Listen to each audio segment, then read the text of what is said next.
Some people form really aggressive capsules, and that's called capsular contracture. I mean, we've seen that in patients who, had no issues with their implants for maybe 10 years, and then all of a sudden, something in their body kind of triggered that reaction to start building more scar tissue again. What is the treatment for capsular contracture? The treatment for capsular contracture is surgical.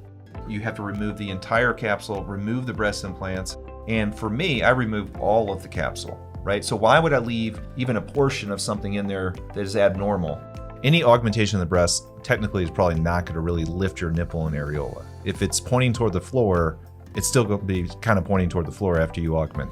If you have saggy breasts but no breast tissue there, like meaning that you're sagging but not a lot of stuff there, you're going to need to add volume, and that's where we would do a mastopexy augmentation.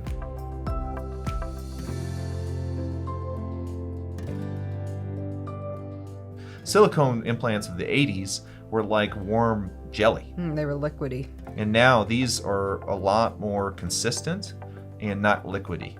So even if they technically rupture, a lot of times the silicone won't go out and it won't deflate. Right. It'll kind of hold its shape a little bit. Yeah, the shape will stay the same. In fact, most women with a silicone rupture don't know because the shape does stay the same. It's probably diagnosed on routine scanning.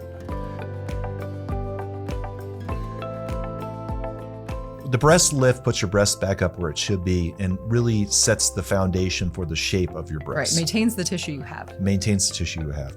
The problem with the breast lift is the upper pole above the nipple and areola. You can't get a lot of definition there and a lot of volume back up there, even doing the new and most advanced ways to breast lift.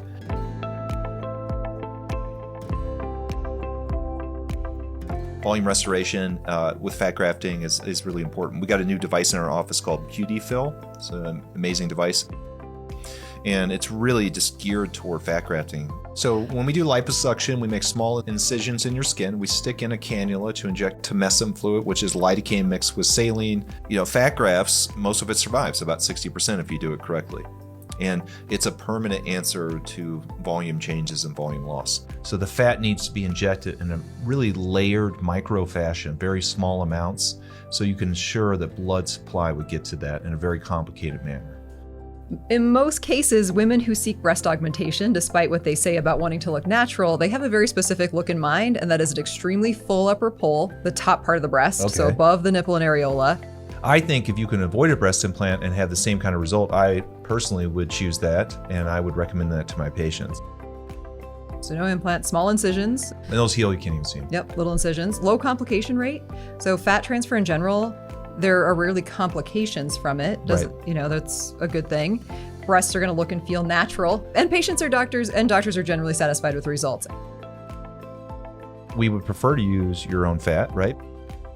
Because it has a lot of benefits, and as Amy said, really it has minimal downside.